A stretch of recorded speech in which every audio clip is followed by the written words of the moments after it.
कि ये कैसे हो सकता है, राजदंड है वो, धर्मदंड है। मुझे मालूम राजा के हाथ में जब वो आता है तो वो राजदंड है। जी जी ठीक है जी, मैं तो इन्हीं की आज बात पकड़ूंगा और कुछ नहीं कहूंगा एडिशनल। मैं ये कह रहा हूँ मैं ये कह रही हूँ कि अगर नेक काम नहीं किया गया, दफनाया गया नहीं गया, तो अभी तक किस बात का इंतजार कर रही थी? क्यों नहीं दफनाया भाई, क्यों रखा? मैं कानपुर से शकील अहमद और सुशील, मेरा अंदर आओ। अरे बाप रे बाप, अंदर आओ, अंदर आओ। क्या नाम है आपका? मेरा नाम शकील अहमद और सुशील है। जोर से बोलो। शकील अहमद और सुशील है। अच्छा, सुशील अहमद शकील भी कर सकते हैं? हाँ कर सकते हैं।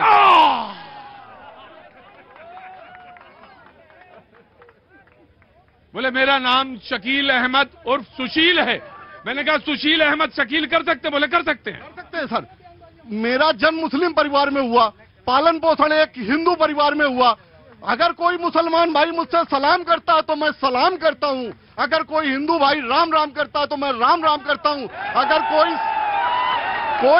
कोई सिख भाई मुझे मिलता है मैं उसे सत श्री अकाल करता हूं। पहले मैं हिंदुस्तानी हूं, इसके बाद मुसलमान। और हिंदुस्तान जो भी आप समझ लीजिए, मेरे दिल में एक चीज खटकती है, इस हिंदुस्तान में हिंदू मुसलमान सिख ईसाई को लड़ना नहीं चाहिए। अगर इस देश का नाम रोशन करना तो जापान और जर्मन की तरह शिक्षा देना चाहिए। ये संसद भवन की लड़ाई नहीं होना चाहिए, ये जाति और धर्म की लड़ाई नहीं, ये सिर्फ बैकवर्ड और समण की लड़ाई नहीं होनी चाहिए। हमारा भारत आगे बढ़ना चाहिए। अब कभी हम देखते हैं हमारे उवैसी चच्चा जी हैं। हाँ, कौन चच्चा? उवैसी चच्चा जी। जोर से बोलो, नाम नहीं सुनाई पड़ता है। उवैसी चच्चा जी। उवैसी चच्चा जी। अच्छा। लेकिन मुझे एक चीज, जब तक नफरत की आग बोलते हैं हिंदुस्तान में, जब मोदी नहीं होंगे तो हिंदुओं का क्या होगा? तो हम लोगों के बीच में खाई खड़ी करने का काम उवैसी चच्चा न करो। मैं आपको सलाम करता हूं। और हिंदू भाई भी जो है नेता, ये मुसलमान जब इस देश के लिए अगर कोई लड़ाई लड़ने की बात आएगी तो लाखों मुसलमान पाकिस्तान का खत्मा करने का काम यही मुसलमान भी करेंगे। सुशील भाई और शकील भाई, शकील भाई और सुशील भाई, बात पाकिस्तान की नहीं है, बात अपने मुल्क की है। हम अपने मुल्क की करेंगे। लेकिन एक बात कह देता हूँ, की बात आएगी तो हम अपना सकते हैं। क्या बात है हुजूर आली। कटा सकता हूँ, वीर अब्दुल हमीद कटा सकते हैं। अगर इस देश के लाखों मुसलमान इस देश के लिए कुर्बानी दे सकते हैं तो मैं भी दे सकता हूँ। क्या बात है, दिल जीत लिया आपने। और दिल जीतने की बात नहीं, एक बात मैं कहता हूँ, मंदिर जाता हूँ। अभी एक कार्यक्रम हुआ था, चित्रकूट गए, वहाँ के आश्रम के महंत निकले, हमने उनको प्रणाम किया तो उन्होंने कहा तुम्हारा नाम बेटा क्या है? हमने कहा शकील अहमद। कहा बेटा मुसलमान होगी तुम हमारे पास है, जाओ बेटा तुम जीवन भर खुश रहोगे।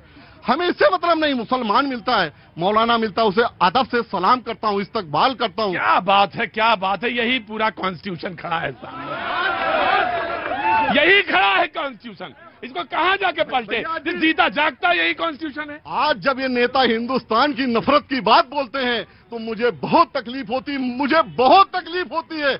जब मेरा एक हिंदू परिवार में पालन पोषण हुआ, वो तेल भी लगाती थी माँ मेरी, वो इस दुनिया में नहीं है, वो एससी परिवार से थी, लेकिन वो थी तो हिंदू, लेकिन वो तेल लगाती थी, मुझे पढ़ाया लिखाया। क्या बात है। मैं सुशील भाई और शकील भाई और सुशील भाई, आइए गले में लिए। बहुत कम लगाता हूँ गले लोगों को, बहुत कम लगाता हूँ गले। लेकिन आपने तबीयत खुद जाएंगे नहीं उधर, अच्छे लोग तो यहीं रहेंगे। हम जैसे लोग को क्यों जरूरत है? वो पत्थर वो आपके बगल में उड़े हैं, वहां जब फर्जी लोग बैठ जाते हैं। जाइए वहां बैठिए। अब आया जनाब अली आपके पास। जी एक मिनट 10 मिनट पहले बीजेपी अंदर। जी आप सबको नमस्कार। अरुण गगन पर महाप्रगति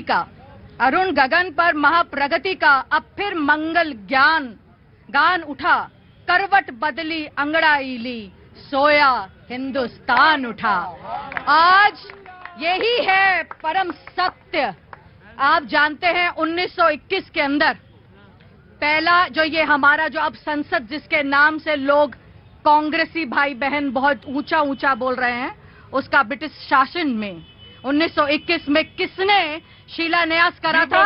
एचराज प्रिंस ऑथर ने किया था और 18 जनवरी को उद्घाटन किया था भारत के लॉर्ड इरविन व्यास राय ने। क्या उस वक्त किसी ने पूछा था कि एग्जीक्यूटिव बॉडी है, एग्जीक्यूटिव हेड कर रहा है इसका उद्घाटन, कि इसका लेजिस्लेटिव बॉडी कर रहा है, मतलब प्रेसिडेंट कर रहा है कि प्राइम मिनिस्टर कर रहा है, कौन कर रहा है? आज ये लोग बातें पूछने लग गए।